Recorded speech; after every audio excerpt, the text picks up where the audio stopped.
भगवान के पूज्य गुरुदेव के श्री चरणों में वंदन करते हुए प्रातः काल के इस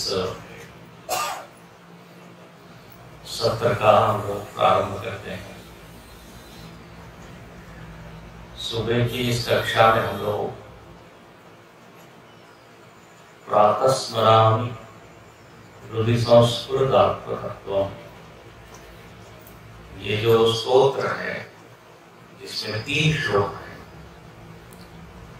उसको हम देखेंगे। अपने जीवन में यदि हम देखें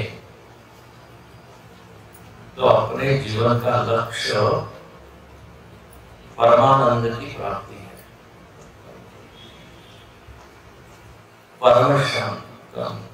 परम शांति की प्राप्ति ही अपने जीवन का लक्ष्य है। अब ये तो हो गया जीवन का ध्येय। जैसे आप ट्रेन में बैठते हो तो आपका एक गंतव्य होता है, हमको भुवनेश्वर जाना है, हमको बंबई जाना है।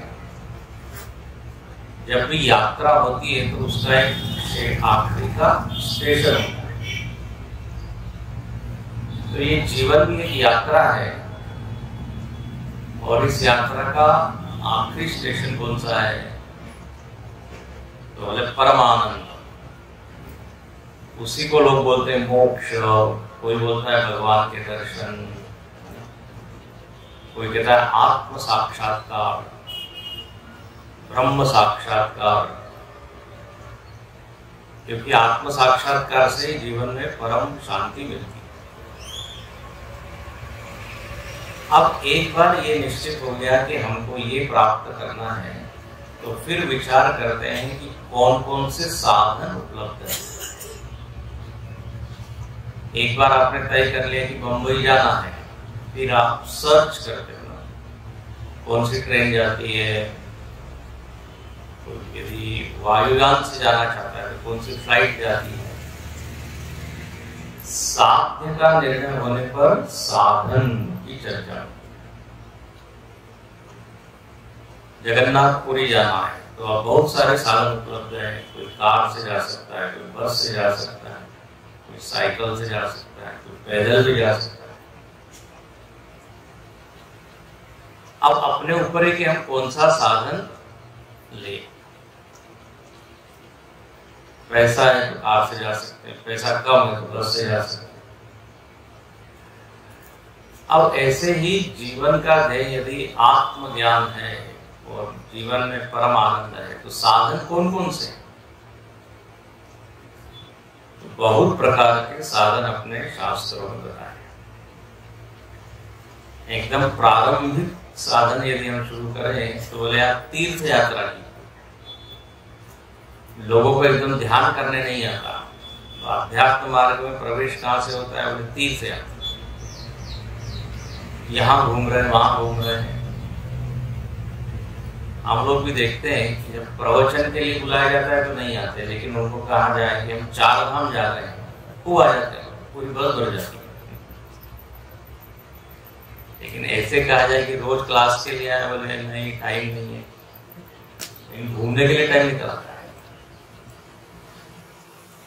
तो क्योंकि आसान है ना, घूमने की आदत है हमको, चलो थोड़ी अच्छी जगह घूम लेंगे, कोई तीर्थ हो जाता है।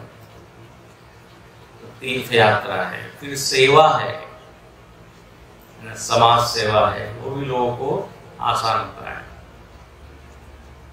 फिर आप देखिए भक्ति की साधनाएं खूब बताइए। श्रवणम कीर्तनम विष्णु स्मरणम पाद सेवनम अर्चनम वंदनम दास्यम सख्यम आत्मनिवेदनम। तो भजन करते हैं, कीर्तन करते हैं, पूजा करते हैं, ये सारी साधना है। फिर लोग जो है वो वेदांत की साधना करते हैं, श्रवण करते हैं, श्रवण। फिर मनन करते हैं, अकेले बैठ के चिंतन करना, उसको कहते हैं मनन। और फिर एक साधना होती है, उसको कहते हैं ध्यान या निधिध्यासन। तो देखो कितनी सारी साधनाएं हमें बता, और हर साधना का एक फल होता है। यदि आपने सेवा की सब लोगों की तो क्या होगा, चित्त की शुद्धि होगी, अहंकार कम होगा।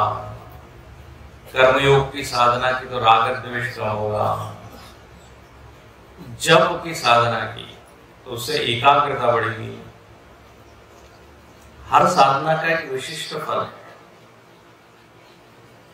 यदि श्रवण किया आपने तो अज्ञान का नाश होगा।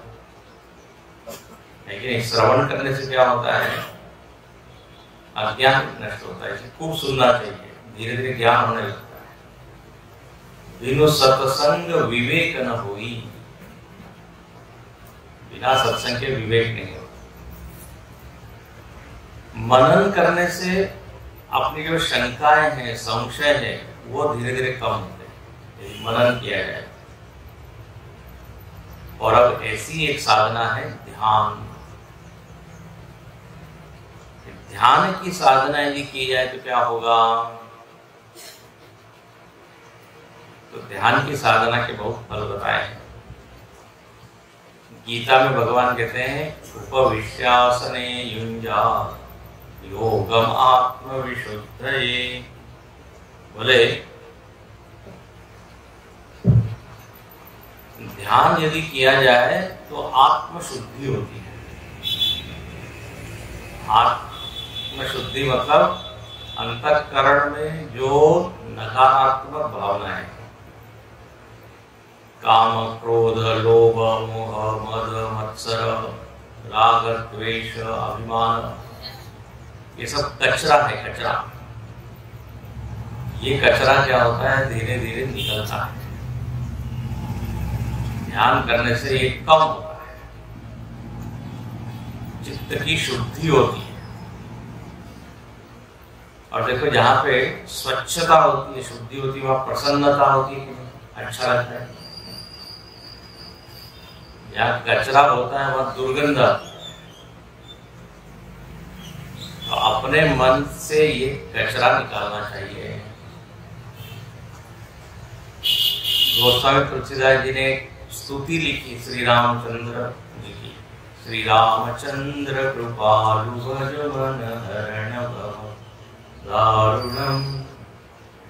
उसमें वो भगवान राम से प्रार्थना करते हैं, मम हृदय कंज निवास कुरु कामादि खल धल कंजनम।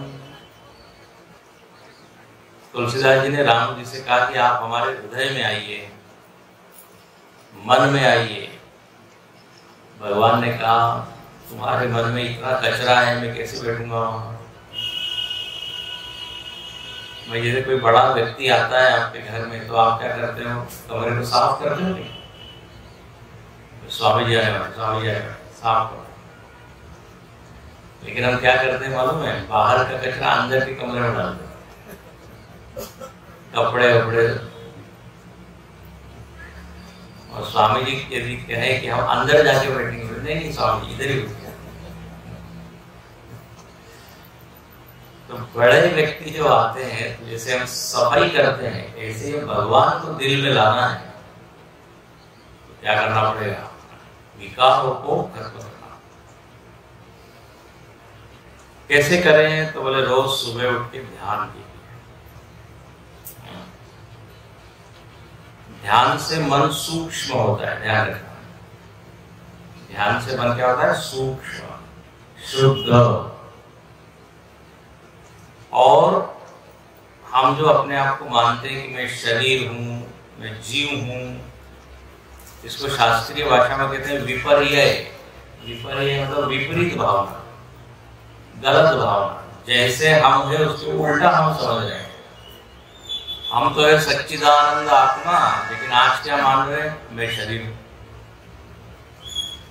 तो यदि आप रोज ध्यान करें अपना, तो क्या होगा, ये शरीर भाव कम हो जाएगा। शरीर में जो आसक्ति है, शरीर को जो अहम माना हुआ है कि शरीर ही मैं हूं, इसको तो देहाभिमान, ये देहाभिमान की क्या होती है, कमी हो जाती है और व्यक्ति मुक्त होता है। इसलिए भगवान कहते हैं रोज ध्यान करने के लिए बैठो, रोज। जैसे रोज हम भोजन करते हैं, रोज स्नान करते हैं, वैसे ही रोज क्या करें, ध्यान। अब देखिए, अभी जितनी मैंने साधना बताई, तीर्थाटन, सेवा, दान, भजन, कीर्तन, श्रवण, उन सब साधनाओं में ध्यान की साधना सबसे कठिन है, गहरी है, कठिन है, सूक्ष्म। हम देखो 3-3 घंटे श्रवण कर सकते हैं कि नहीं, कर सकते हैं, 3 घंटे का। भजन कीर्तन भी घंटों करते हैं, लेकिन ध्यान जो है 10 मिनट में। ध्यान में 2 बाधाएं, या तो मन इधर उधर भटकने लगता है, या फिर हम सो जाते हैं बैठे बैठे, होता है। तो ध्यान में कठिनता है, थोड़ा डिफिकल्ट है। उसका कारण है कि ध्यान में कोई आलंबन नहीं है, सपोर्ट नहीं है। ध्यान में आप अकेले हो और आपका मन है कि नहीं? भाई पूजा में तो आप बहुत सारे पदार्थ है, द्रव्य है, उसकी मदद ले रहे हैं, आंखें खुली हुई है, भगवान को स्नान करा रहे हैं, फूल चढ़ा रहे हैं, नैवेद्य अर्पित कर रहे हैं, फिर धीरे से वो नैवेद्य खा रहे हैं। तो पूजा करना आसान है, उसमें बहुत सारे। श्रवण करना भी आसान है, क्योंकि श्रवण में आपको केवल आके बैठना है बस। जो भी करना है किसको करना है, वक्ता को, है कि नहीं? तो उसमें एक आधार है। जप कर रहे हैं तो जप में माला का आधार है, ओम नमो नारायणाय, ओम नमो नारायण। लेकिन ध्यान में क्या है, न कुछ देखना है, न कुछ सुनना है, न कुछ बोलना है, तो कठिन होता है। आंख बंद करके अपने भीतर देखना है। ध्यान में अंतर्मुखी होते हैं ना, अंतर्मुख। व्यवहार में कैसे होते हैं, बहिर्मुख। ये कौन है, वो कौन है, ये क्या है, वो क्या है। पूरा जगत अपने अंदर लेते हैं व्यवहार काल में, और ध्यान काल में जगत से कट ऑफ हो जाते हैं, जगत से बिल्कुल। तो शुरुआत में इसलिए ध्यान करना बहुत कठिन होता है, लेकिन गीता में भगवान कहते हैं अभ्यास करो, रोज प्रैक्टिस करो, रोज बैठो। बहुत बड़े संत हुए स्वामी अखंडानंद जी महाराज, वो कहते हैं 1 सप्ताह तक 1 मिनट ध्यान करो, दूसरे सप्ताह 2 मिनट, तीसरे सप्ताह 3 मिनट, है ना। ऐसा धीरे धीरे बढ़ा। तो साल भर के बाद कितनी देर बैठ सकते हो, अब आप लोग जोड़िएगा। मतलब एकदम पहले दिन ही हम 2 घंटे बैठेंगे तो होगा, 2 मिनट से शुरुआत। अब ध्यान में करना क्या है ना। एक बहुत बड़े संत हुए उड़िया बाबा जी महाराज, उड़िया बाबा, उड़ीसा के थे, जो उनका नाम ही हुआ उड़िया बाबा। उनसे पूछा ध्यान किसका करना चाहिए, सबसे अच्छा ध्यान किसका, तो बोले अपना ध्यान करना चाहिए। अपना ध्यान, अपना मतलब अपने शरीर का नहीं, अपने स्वभाव का नहीं, अपने गुणों का नहीं, अपनी आत्मा का, शुद्ध अहम का। शुद्ध अहम एक होता है व्यावहारिक अहम। व्यावहारिक अहम मतलब जब आपसे कोई परिचय पूछता है, हाँ अपना परिचय दीजिए, तो तो हम अपना परिचय क्या देते हैं? मैं इंजीनियर हूँ, मैं डॉक्टर हूँ, मैं शिक्षक हूँ, मैं व्यापारी हूँ, मैं वकील हूँ, मैं पति हूँ, मैं पत्नी हूँ, मैं सुखी हूँ, मैं दुखी हूँ। तो ये मैं का जो परिचय है ये क्या है? व्यावहारिक। समझ आ रहा है? जब नौकरी के लिए कोई अप्लाई करता है तो अपना क्या देता है? बायोडाटा देता है, तो सब लिखा होता है मैंने क्या किया। तो ये मैं तो सबको मालूम है, उसके लिए प्रवचन सुनने की जरूरत नहीं। प्रवचन में हम यहाँ होता है कि आप मनुष्य हो, आप पुरुष हो, आप स्त्री हो, ऐसा हमको पहले से मालूम है, ये सुनने के लिए थोड़ी आए हैं। लेकिन क्या मैं मनुष्य हूं यही सत्य है कि इससे आगे भी कुछ चीज है? तो फिर अपने शास्त्र कहते हैं आप शरीर नहीं, मन नहीं, बुद्धि नहीं, आप आत्मा तत्व। उस आत्मा का ही रोज ध्यान करना है। इसलिए जो आप लोगों को कागज दिया है उसमें क्या है? प्रातस्मरामि संस्फुरदात्मतत्वम्। क्या लिखा है? आत्म तत्व का ध्यान करते। अब इसको देखेंगे। अब जब ध्यान करने के लिए हम बैठते हैं तो ध्यान से सुनना, सबसे पहले जगह अच्छी चाहिए, स्थान जहां आप बैठे। अब पहले के लोग तो कहाँ जाते थे ध्यान के लिए? तो हिमालय में जा रहे हैं, कोई जंगल में जा रहे हैं, एकांत स्थान में। गीता में भगवान कहते हैं विविक्त देश सेवित्वम् अरतिर्जन संसदि। विविक्त देश मतलब ऐसी जगह जहां बहुत ज्यादा भीड़ भाड़ न हो। सब लोग, कोई मंदिर में जा सकता है, कोई आश्रम में जा सकता है, बोले लेकिन रोज रोज इतने दूर जाना तो कठिन है, घर में ही कीजिए। बोले घर में इतने सारे सदस्य हैं तो फिर एकांत कहाँ होगा? तो फिर उसका एक उपाय है, सुबह जल्दी उठिए जब सब लोग सोए, जब टीवी भी बंद होगा और दूसरी बातें भी बड़ जो बात करते हैं वो बंद होगा, आप अकेले। या भगवान की कृपा से थोड़ा घर यदि बड़ा हो तो एक छोटा सा कमरा, ध्यान कक्ष, ध्यान के लिए करूँ, उसमें और कुछ नहीं करना, टीवी नहीं देखना, उसमें नाश्ता नहीं करना, केवल पूजा और ध्यान। यदि घर नहीं हो तो सुबह जल्दी उठ जाइए।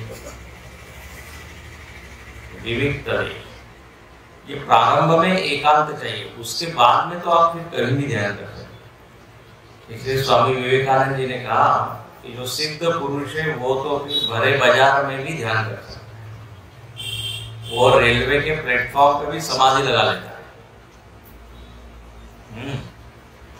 एक बार जब वो एक्सपर्ट, जैसे गाड़ी चलाना आप सीखते हैं तो पहले ही भीड़ में सीखते हैं क्या? नहीं, बोले बाजार में सीखेंगे। बाजार में सीखेंगे तो कितने लोगों को नुकसान होगा मालूम है, इधर टकरा रहे उधर टकरा रहे। तो पहले क्या है, खाली मैदान होता है, बोले वहां पर प्रैक्टिस, वहां भी उसको चलाना आती नहीं, वहां भी कई बार एक ही पेड़ होता है, उस पेड़ से टकराता है। शुरुआत में खाली है, धीरे ऐसे ही ध्यान के लिए भी एक खाली जगह हो। दो चीज होती है, देश और काल। देश मतलब जगह और दूसरा है काल। काल मतलब टाइम, समय। तो इसमें क्या लिखते हैं उस श्लोक में? प्रातः स्मरामि। सुबह सुबह मैं ध्यान करने बैठता हूँ, स्मरण करता हूँ, प्रातः स्मरण। देखो प्रातः काल का समय ऐसा होता है कि नेचुरली मतलब स्वभाव से ही, प्राकृतिक रूप से ही मन कैसा होता है? शांत। बाहर का वातावरण भी शांत। तो कहते हैं ये ब्रह्म वेला जो है सुबह की 3 बजे से 6 बजे तक ब्रह्म मुहूर्त, उसमें ध्यान, उस समय जो भी आप काम करोगे उसमें बड़ी सफलता मिलेगी। इसलिए बचपन में हम लोगों को बताया जाता था सुबह सुबह पढ़ाई करो, सुबह दिमाग अच्छा फ्रेश होता है तो ज्यादा याद होगा, ज्यादा समझ में आएगा। सुबह सुबह भगवान के साथ जरा समय बिताओ। इसलिए अपने आप पर क्या कहा, सुबह उठते ही पहले क्या देखो, हाथ, ध्यान किसका करो, भगवान। कराग्रे वसते लक्ष्मी, करमूले सरस्वती, करमध्ये गोविंद, प्रभाते करदर्शनम। सुबह सुबह जरा मन को भगवान की ओर, क्योंकि एक बार दिन शुरू हुआ और दुनिया के काम में लग गए तो फिर समय मिलता नहीं है।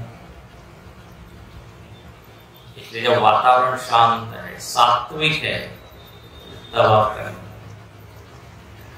लेकिन हम लोग भी बड़े विचित्र हैं। अब हम लोगों ने एक नई चीज बनाई है, उसका नाम है मोबाइल। तो सुबह उठते ही कराग्रे मोबाइल दर्शनम,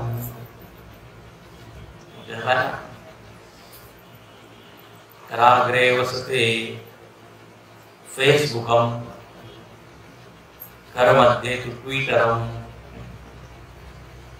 यही सब देखते हैं। शुरुआत होती है रात में, सोते समय भी मोबाइल और जागते समय भी। उससे ज्यादा लाभ होने वाला नहीं। अरे दिन भर है ना, थोड़ा आधा घंटा समय निकाल लीजिए। बढ़िया समय का उपयोग सुबह सुबह का जो है वो करना चाहिए। प्रातः स्मरामि, अच्छा श्लोक को हम पहले बोल लेते, अब मेरे बात बोलिए। प्रातः स्मरामि हृदि संस्फुरदात्मतत्त्वम्,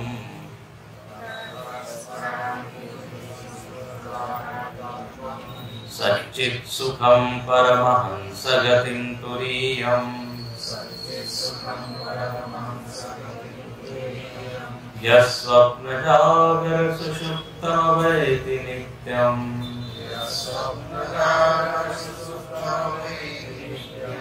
तद्ब्रह्म निष्कलमहं न च भूतसङ्गः,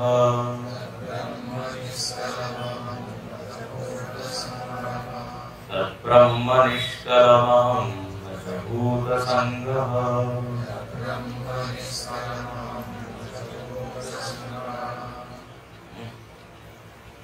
सुबह सुबह प्रातः स्मरामि, हृदय में स्फुरित होने वाला मैं आत्मा, उसको मैं याद करता हूं। देखो हम सबके भीतर एक भावना है ना, मैं, इसको स्फुरित हो, अहम स्फुरित हो। सुबह जब आप नींद से उठते हैं तो सबसे पहले कौन सी चीज जागती है? मैं, अहम, उड़िया में क्यों नहीं, मो, अहमस्मी, मैं हूं। फिर उसके बाद सारी चीजें याद आती है। मैं पुरुष हूं, मैं स्त्री हूं, मैं इंजीनियर हूं। फिर याद आता है अरे आज तो क्या है, रविवार है। तो जैसे ही याद आता है रविवार, फिर सो जाते हैं। अभी सो सकते हैं लेकिन नहीं, आज सोमवार है, चलो चलो खाओ। तो धीरे धीरे ये सब चीज याद आती है। लेकिन इतनी जल्दी आता है, 1 सेकंड से भी कम समय में सब याद।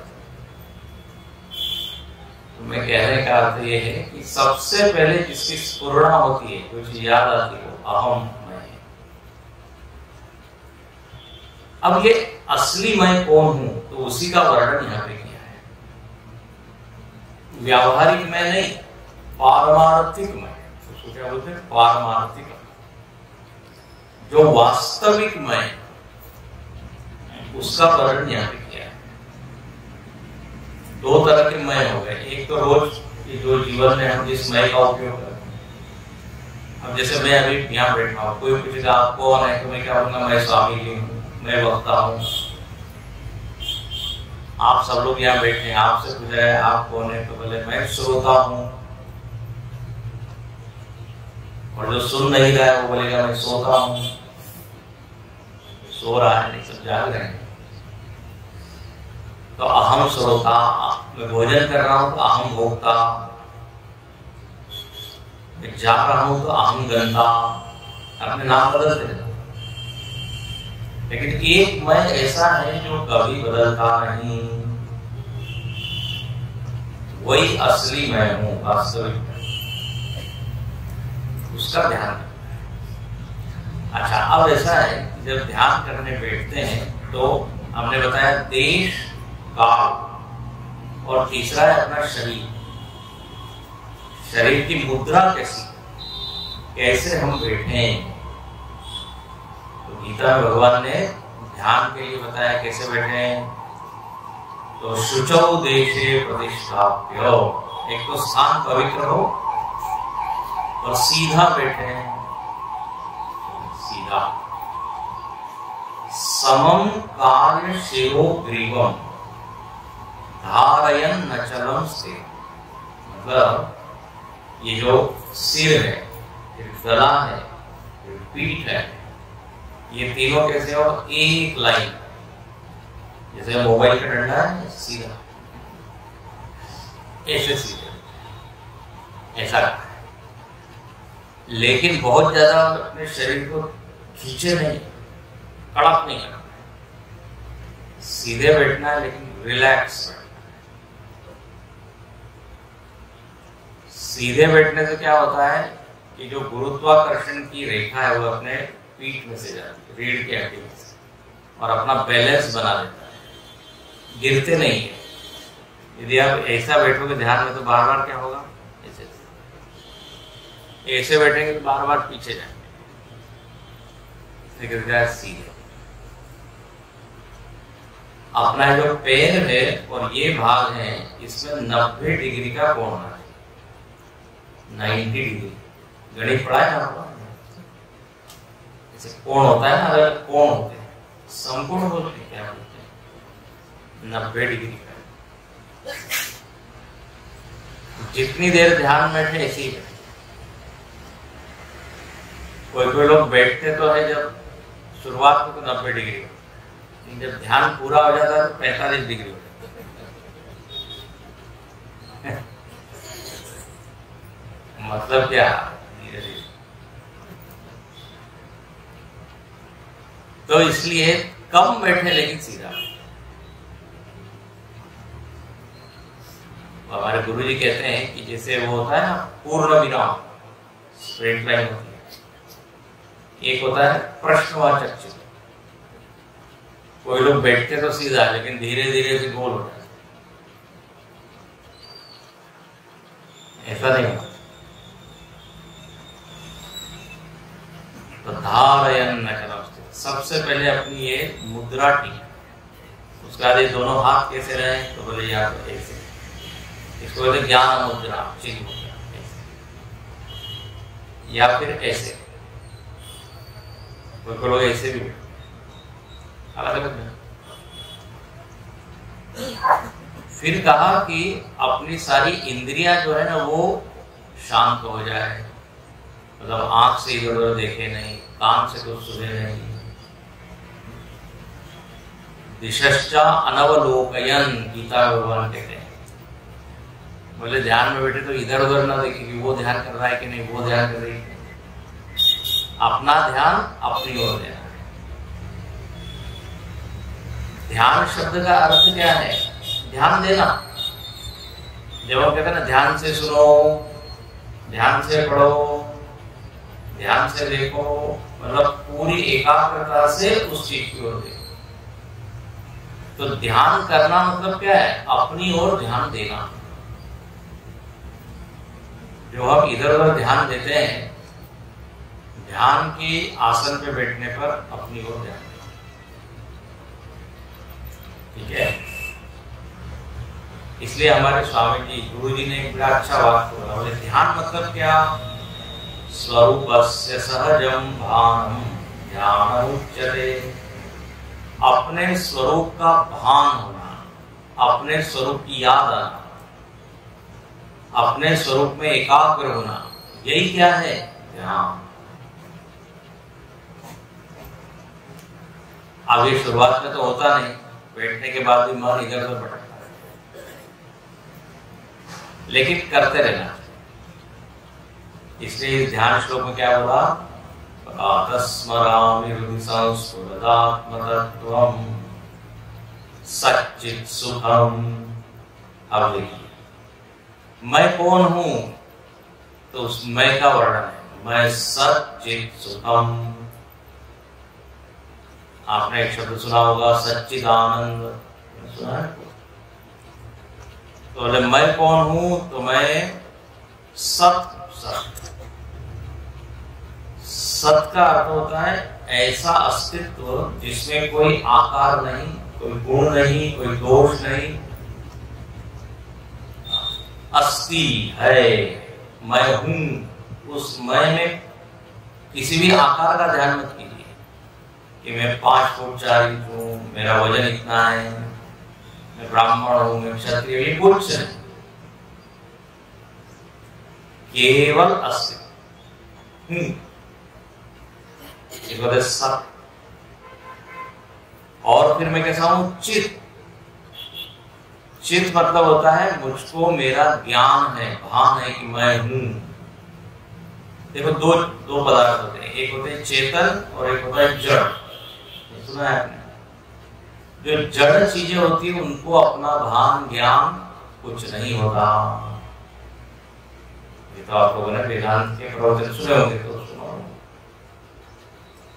तो मैं हूं और मैं जानता हूं कि मैं। तो ये माइक को मालूम नहीं है, घड़ी को मालूम नहीं कि वो है, हारमोनियम को मालूम नहीं है, ये सब जड़ पदार्थ है। लेकिन मुझको मालूम है कि मैं हूं। तो ध्यान कर, मैं हूं, मुझको मेरा ज्ञान है, तो मैं चेतन हूं। चेतन चित्त, और मुझको सदा भान रहता है। देखो पूरे 24 घंटे हमको अपना भान होता है कि मैं हूं, मैं। आप खा रहे हैं, पी रहे हैं, तब भी भान है, जा रहे हैं, घूम रहे हैं, तब भी भान। केवल नींद में जो है अपना ये अहम भाव विलीन हो जाता है। सुबह उठे नहीं कि शुरू। तो ये सच। और तीसरा है आनंद, सुखम। उसके लिए क्या शब्द है? सच्चित सुखम। सुखम का मतलब आनंद। आनंद, सुख, शांति, तीनों का एक ही अर्थ। जब आप खुश होते हैं तो आप शांत रहते हैं, जब दुखी होते हैं तो कितने परेशान रहते हैं। कोई ऐसा बोलता है क्या, मैं आनंद में हूं लेकिन अशांत हूं? आनंद और अशांति दोनों साथ में नहीं होते। जैसे अग्नि और पानी एक ही साथ। एक ने कहा कि मैं शांति से गुस्सा करता हूं, शांति पूर्वक क्रोध, ऐसा होगा क्या? ये दोनों विपरीत है। जब क्रोध आता है तो शांति सारी चली जाती है। जब परेशान है हम, तनाव है, स्ट्रेस है, टेंशन है, तो उस समय आनंद नहीं। तो यहाँ बड़ा अच्छा लिखा, बोले जब हम अपनी ओर देखते हैं, अपने शरीर को नहीं, मन को नहीं, आत्म चैतन्य को, तो वहां पे बिल्कुल भी अशांति नहीं है। उसका स्वरूप कैसा है? सुख, परम शांत।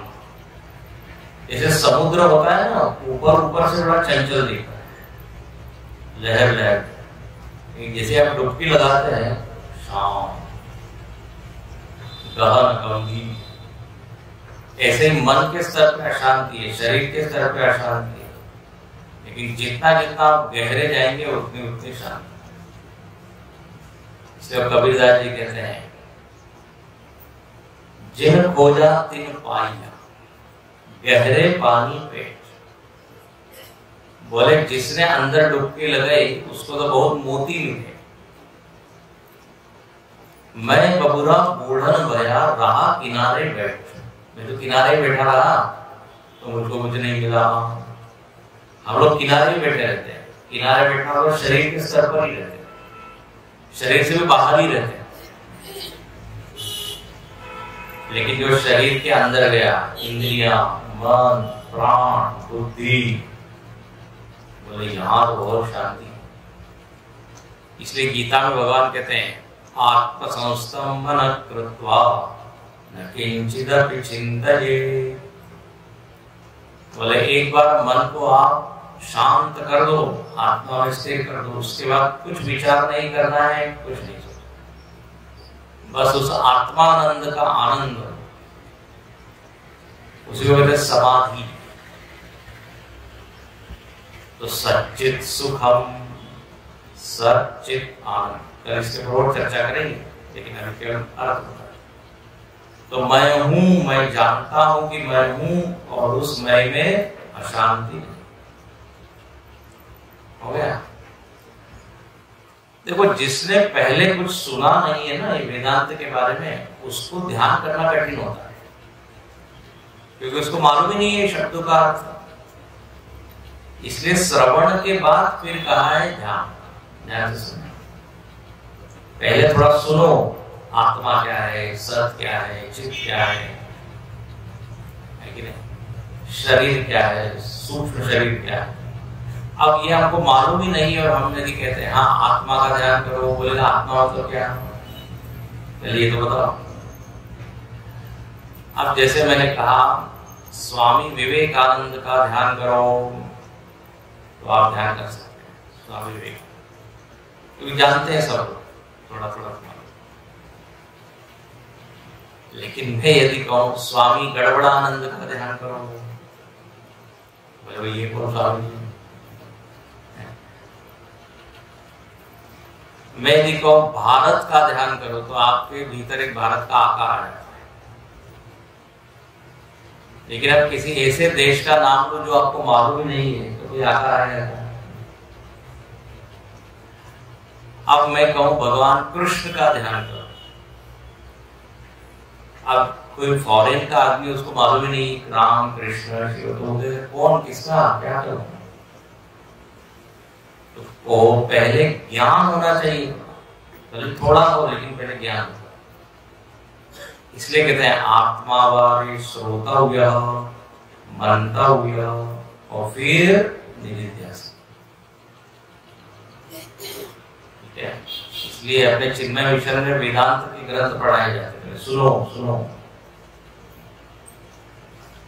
तो उसमें फिर आता है बार बार आत्मा का स्वरूप सच्चिदानंद है, तो सच्चित सुखम परमहंस गतिम तुरीयम। बोले मैं आत्मा का ध्यान करता हूं, ये आत्मा तत्व क्या है, परमहंस गति। परमहंस लोगों के जीवन का यही लक्ष्य है, गति। गति मतलब क्या है, वहीं पे जाके वो लोग पहुंचते हैं। जिसे हम कहते हैं ना इसका मरण हुआ, ये स्वर्ग में इसकी गति हुई, नरक में गति। तो गति मतलब वहां जाके स्थिर होना। तो जो परमहंस लोग हैं, ध्यान से सुनना, वो इस आत्मा में ही उनकी क्या होती है, गति होती है। वो और किसी लोक में नहीं जाते, वो आत्मा में प्रतिष्ठित हो जाते, स्थिर हो जाते। गति शब्द का एक अर्थ होता है जानना, गम धातु का अर्थ जानने के अर्थ में भी है।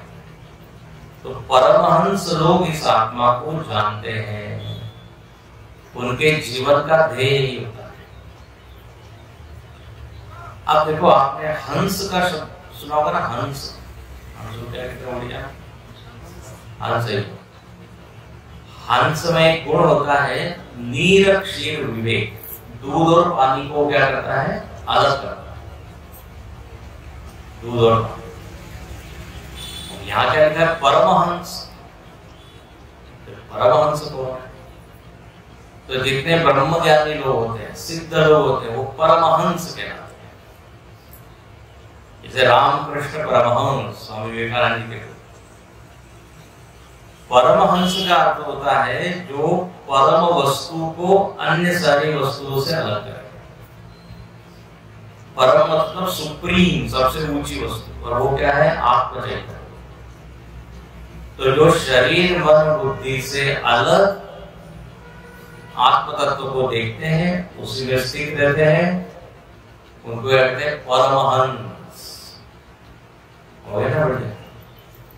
सामान्य जो हंस होता है दूध पानी को अलग करता है, लेकिन जो सिद्ध पुरुष है वो आत्मा और अनात्मा को अलग करते हैं। आपने तत्वबोध ग्रंथ पढ़ा है क्या? तत्वबोध, आत्मबोध, उसमें आता है ना नित्या नित्य वस्तु विवेक।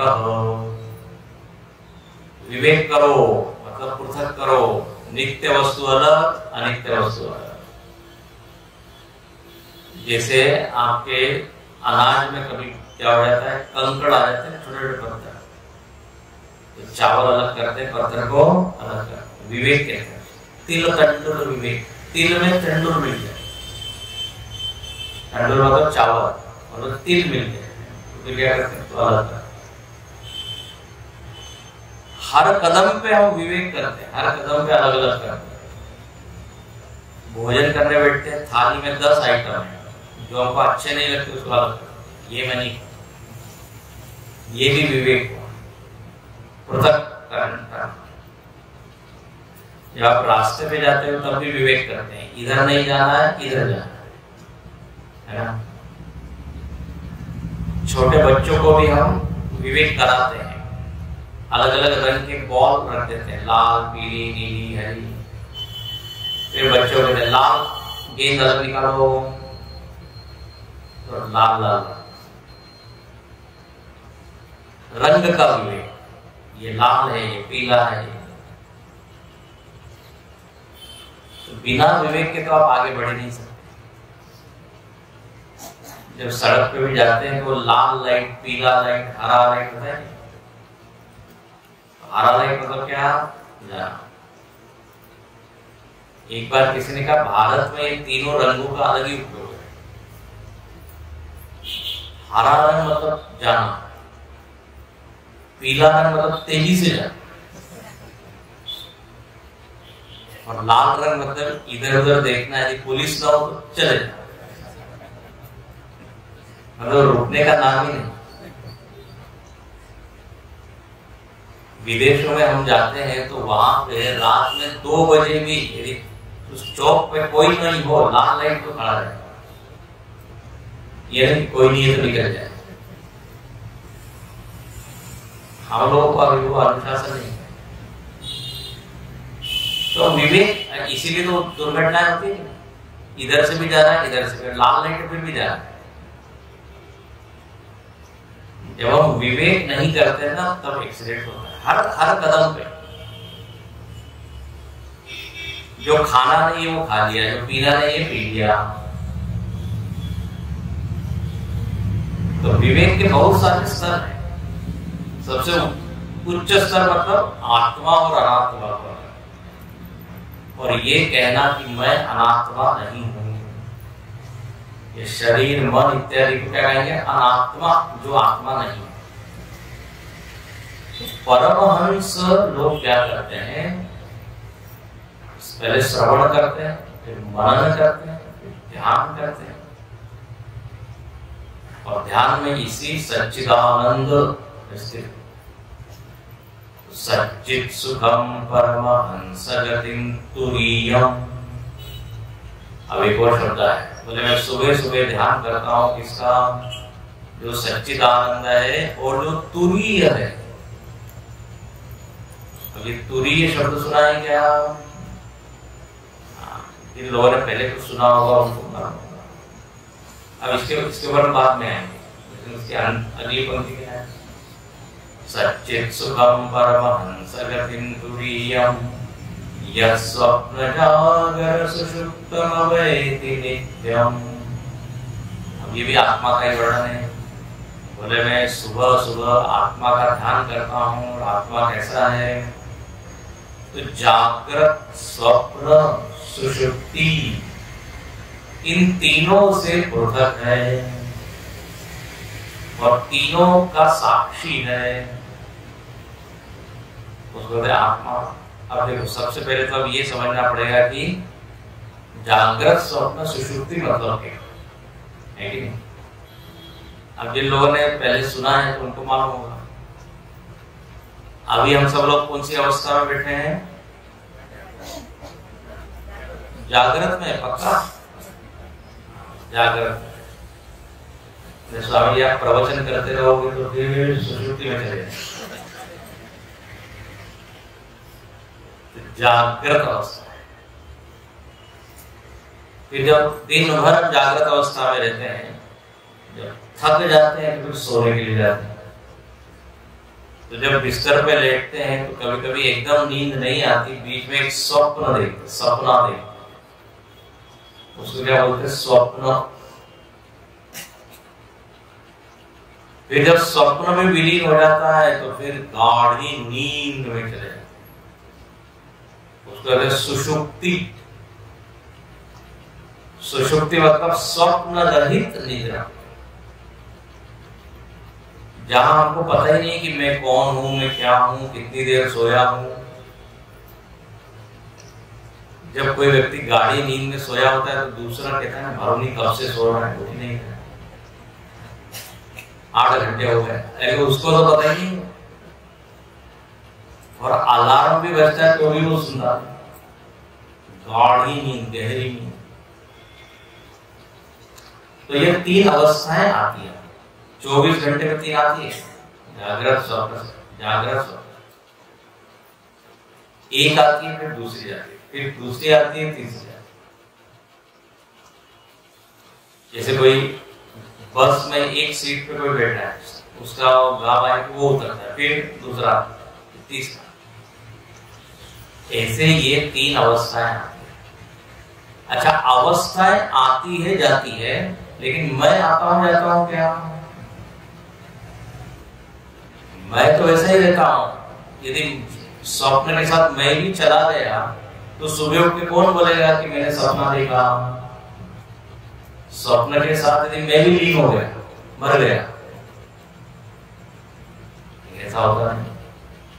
सुषुप्ति में यदि वास्तव में हम लीन हो जाते हैं तो फिर सुबह उठ के कौन कहता कि मैं बहुत बढ़िया से सोया? तो जो सोया था वही क्या है? अब जागा है। तो जो सोया था, जो सोने के पहले था, वही सुबह उठने के बाद भी है। बीच में 8 घंटे वो क्या हो गया? थोड़ा विलीन हो गया, लेकिन मरा नहीं। नींद यदि कोई मर जाए तो फिर सुबह कैसे? 7 घंटे वो कहां था उसको मालूम नहीं, शून्य, विलीन हो गया, लेकिन उसका अस्तित्व है। कई बार लोगों को प्रवचन में भी अनुभव होता है, सुनते सुनते सो जाते हैं। तो शुरुआत में जगह थे एकदम पूर्णमादा पूर्णमिदं एकदम, अब बीच के 1 घंटे में क्या हुआ कुछ पता नहीं। एक से पूछा कि क्या बोले स्वामी, तुम प्रवचन सुन के आए ना, क्या हुआ? बोले स्वामी ऐसे ही पूछो, बोले बोल रहे थे। तो जितनी देर आप नींद में होते, अब आप यात्रा कर रहे हैं, कई बार यात्रा में भी सो जाते हैं, अब बीच में कौन से स्टेशन के मालूम पड़ेगा? तो ये नींद की अवस्था आती है, उसके भी हम क्या होते हैं? अनुभव करता होते हैं, साक्षी होते हैं। इसलिए सुबह उठ के क्या बोलते हैं? मैं एक ऐसी अवस्था में था जहां कुछ भी नहीं था, लेकिन बहुत आनंद आया, बहुत मजा आया। और इसे सुबह उठ के हम फ्रेश अनुभव करते, ताजगी का अनुभव। तो ये हुई नींद। अब यहाँ पे बहुत चिंतन करने के लिए है। जागृत में भी मैं हूं, नींद में भी मैं हूं, और स्वप्न में भी मैं हूं। लेकिन मजेदार बात है, तीनों से मैं कभी भी चिपकता नहीं, असंग रहता, इसलिए निकल आता। तो उसी बात कहते हैं जागृत स्वप्न तो सुषुप्तम अवैति नित्यम। देखो मैं क्या हूं? नित्यम। और ये अवस्थाएं किसकी है? अनित्य है। जागृत अवस्था 10 घंटे 12 घंटे, स्वप्न अवस्था 2 मिनट 3 मिनट, सुषुप्ति 6 घंटे 8 घंटे। अभी आपके ऊपर कितना सोते हैं? कुंभकर्ण है और कितने 6 महीने सुषुप्ति। उसके भी वंशज लोग आज विद्यमान है समाज में, सोते ही रहते। वो थकते नहीं है। कोई कोई लोग सोते सोते भी थक जाते हैं, सो के थक गए। कोरोना में लोग सो रहे हैं, कुछ काम नहीं था। तो सोना जो है वो भी अनित्य है। ये हम कहते हैं कितनी देर सो जाते, लेकिन आत्मा कैसा है? नित्य। तो जागृत स्वप्न सुषुप्ति, इसलिए आत्मा के लिए शब्द है अवस्था त्रय साक्षी, तीनों अवस्थाओं का साक्षी। तो रोज सुबह उठ के हम अपना इस तरह ध्यान करें कि अवस्थाएं मेरे में आती है जाती है, मैं अवस्था से जुड़ता नहीं हूं। ये जो आत्मा है यही चेतन है, यहीं पे गहन शांति है। हाँ, सच्चित सुखम पर। और अंतिम लाइन क्या है? जागृत स्वप्न सुषुप्तमय वेति नित्यम तद्ब्रह्म निष्कलमहं न च भूतसंगः। बोले मैं वही ब्रह्म हूँ, वही आत्मा हूँ जिसका वर्णन ऊपर हुआ, और मैं ये भूत संग नहीं हूँ, शरीर नहीं हूँ, पंच महाभूतों की गठड़ी नहीं हूँ। गठड़ी होती है ना बॉडी, ये शरीर क्या है? 5 महाभूतों की गठड़ी है। बोले ये शरीर में नहीं हूँ, इसलिए भूत संग, भूतों का एक तो खिचड़ी बनी हुई है। 5 महाभूत है ना, आकाश, बोलिए आगे, वायु, अग्नि, जल, ये शरीर 5 से बना है, लेकिन मैं शरीर में। ठीक है, अब इसका कल और विस्तार से देखेंगे। और दूसरे जो 2 मंत्र है, तो 2 मिनट जरा सीधे बैठिए, आंख बंद कीजिए, हाथ घुटने पर रखिए या बीच में रखिए।